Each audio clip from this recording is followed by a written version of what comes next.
today I'm going to talk about the isomers. Before talking about what is an isomer, I'd like to say that the word isomer is from Greek. In Greek, this word isomer can be divided into two parts. The iso means equal, and the mer is parts. That means the isomers means equal parts. So then let's look at the definition of what's an isomer. In chemistry, isomers are compounds with the same molecular formula, but different structural or spatial geometry. And there are two kinds of isomers. The first one is the structural isomer and the stereoisomers, which means to be spatial isomers. And then we can look at the two kinds of isomers, and they will be divided into three small parts. The structural isomers will divide into skeletal isomers or position isomers, or even functional group isomers. And the stereoisomers will be cis-trans isomers or enantiomers or diastereomers. And then we can look at how these isomers look like. As an example, the formula is C4H8 and O2. And the first isomer is the gluten acid. And if it's the first one, the skeletal isomers, as you can see, this butyric acid is the linear carbon 1, 2, 3, 4. But in this two methyl acid, the methyl group is from the beginning to the next to the second carbon. So this skeletal of carbon has been changed. So this is the skeletal isomer. And for the second one is the position isomer.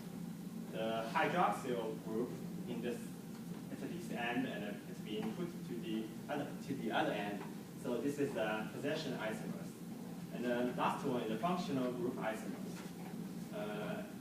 These two isomers actually looks much more different, but they all have the formula C4H8 and O2. The carbonyl group has been divided to a double bond and another hydroxyl group, so this is a functional group isomers. And these three kinds of isomers are structural isomers. And then we can look at the stereoisomers. As also this C4H8O2 as an example. The first one is a cis isomer, but the second one is a trans isomer. What's the difference? As you can see, in the first one, the two hydroxyl groups are in the same side of the double bond, and in the second one, the two hydroxyl groups are in the trans of the double bond. So this is in the same side of these two large groups. They are the cis one, means they are in the same side, and this trans one means they are in the other side.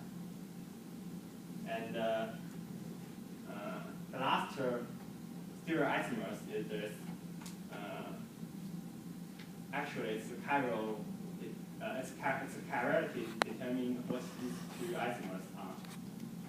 As the C4H10O2 as an example, this solid bond means this hydroxyl group towards us, and this dotted bonds means the hydroxyl group towards under the screen.